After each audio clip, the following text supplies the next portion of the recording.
हर किसी को इस चीज का इंतजार है कि कब उसका टाइम आएगा। 20 की उम्र हो गई सोचते सोचते कि अपना टाइम आएगा। कब उम्र 30 और 50 को पार कर गई ये सोचते सोचते कि अपना टाइम आएगा। आधी उम्र इंतजार में बीत गई और एक दिन सीने में दर्द उठा। फिर डॉक्टर ने आकर कहा कि आपका टाइम आ चुका है, अब आप आखिरी सांसें गिन रहे हैं। उन सभी लोगों को बुला लीजिए जिनसे आप अंतिम समय में मिलना चाहते हैं, क्योंकि आपका टाइम आ गया है। कहानी यहीं पर खत्म होती है और इससे हमें ये सीखने को मिलता है कि जिंदगी में इंतजार नहीं, मेहनत करो। किसी का टाइम आता नहीं, लाना पड़ता है। और जो फिजूल की बातों में उलझे रहते हैं उनका कीमती टाइम सिर्फ जाता है। बिहार के देव मिश्रा का नाम शायद आपने ना सुना हो, लेकिन ये एक ऐसी शख्सियत है जिससे हम बहुत कुछ सीख सकते हैं। एक आम लड़का जिसने ट्रेन हादसे में अपने दोनों पैर खो दिए और साथ ही खो दी हर वो उम्मीद जो उसे अपनी जिंदगी से थी। किसी भी इंसान के लिए ऐसा हादसा उसकी जिंदगी बर्बाद करके रख देता है। फिर भी देव ने हार नहीं मानी। कुछ अपनों ने साथ दिया तो कुछ अपनों ने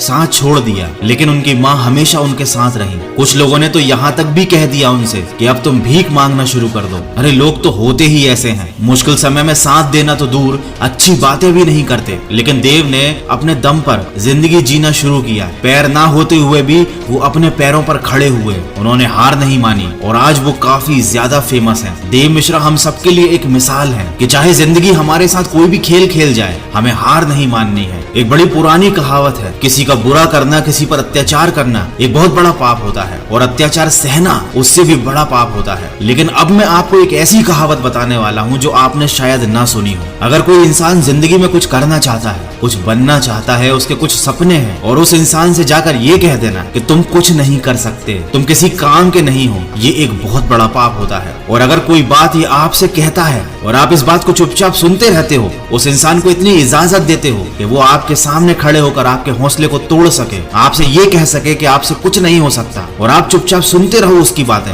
ये सबसे बड़ा पाप होता है। ये सबसे बड़ा अत्याचार होता है अपने ऊपर। जिंदगी में लोगों को करीब आने दो, लेकिन किसी को इतनी इजाजत मत दो कि वो तुम्हारा हौसला तोड़ सके। इस दुनिया ने लोगों के मन में एक अलग ही मेंटेलिटी बना दी है कि ताकत, अच्छी एजुकेशन, दिखने में सुंदरता, गोरापन और एक अच्छा बैकग्राउंड, अगर आपके पास ये नहीं है तो आप कभी सफल नहीं हो सकते। जबकि सच तो इस बात से कोसों दूर है। सच तो ये है कि ताकत, एजुकेशन, गोरापन और अच्छा बैकग्राउंड, इनमें से कुछ भी जरूरी नहीं। सफलता पाने के लिए और सही से जीने के लिए एक सही एटीट्यूड होना चाहिए। अगर एटीट्यूड पॉजिटिव नहीं है तो सब बेकार है। अमीर से अमीर आदमी भी एक दिन गरीब हो जाता है, सड़क पे आ जाता है, अगर उसका एटीट्यूड गलत होता है। और सड़कों पर खाक छानने वाले भी करोड़ों में खेलते हैं अगर उनका जिंदगी को लेकर एटीट्यूड सही होता है, क्योंकि वो किसी पर डिपेंडेंट नहीं रहते, किसी पर निर्भर नहीं रहते, न आर्थिक तौर पर न भावनात्मक तौर पर। क्योंकि याद रखना, अगर आप किसी पर डिपेंड हो जाओगे और उस व्यक्ति को ये बात समझ में आ जाती है तो फिर वो आपकी जिंदगी का मालिक बन जाता है। वो आपको ब्लैकमेल कर सकता है, वो आपको जब चाहे तब दबा सकता है, क्योंकि वो बहुत अच्छे से जान चुका है कि आपकी जिंदगी की डोर उसके हाथ में है। तो ना अपनी जिंदगी की डोर किसी इंसान के हाथ में दो और ना ही अपने मन के हाथ में दो, क्योंकि ये जो तुम्हारा मन है ना,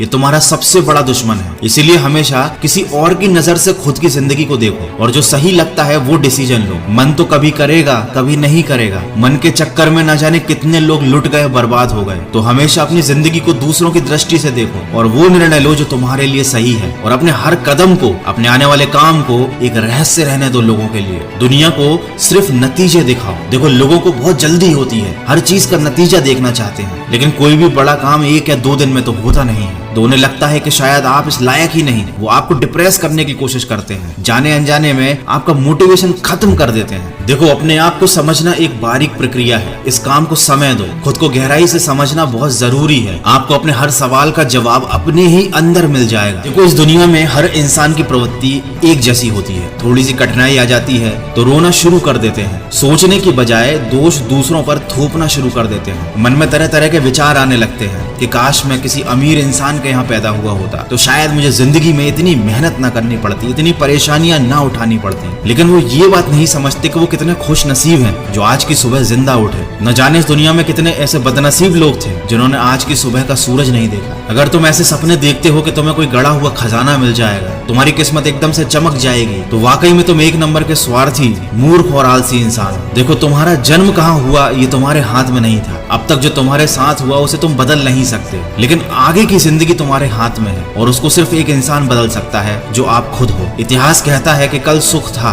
विज्ञान कहता है कि कल सुख सुख होगा, लेकिन अगर मन सच्चा और दिल अच्छा हो तो याद रखिए आपकी जिंदगी में हर रोज सुख होगा। तो अपनी जिंदगी में आगे बढ़ो, समय के साथ खुद को बदलो, खुद को इम्प्रूव करो, क्योंकि जिंदगी के हाथ नहीं होते, लेकिन कभी कभी वो ऐसा थप्पड़ मारती है जो पूरी उम्र याद रहता है। तो अपनी समस्याओं से डरने की बजाय उनके समाधान ढूंढो। भगवत गीता में भी लिखा है, जिस समय कोई समस्या जन्म लेती है उसके साथ ही उसका समाधान भी जन्म लेता है, लेकिन आप उस समस्या को लेकर रोते रहते हो। अगर आप उन समस्याओं के समाधान पर ध्यान लगाओगे तो जीवन और भी ज्यादा आसान हो जाएगा। आज के वीडियो में बस इतना ही। अगर आपको इस वीडियो से कोई भी बात सीखने को मिली है तो इसको शेयर जरूर कीजिए।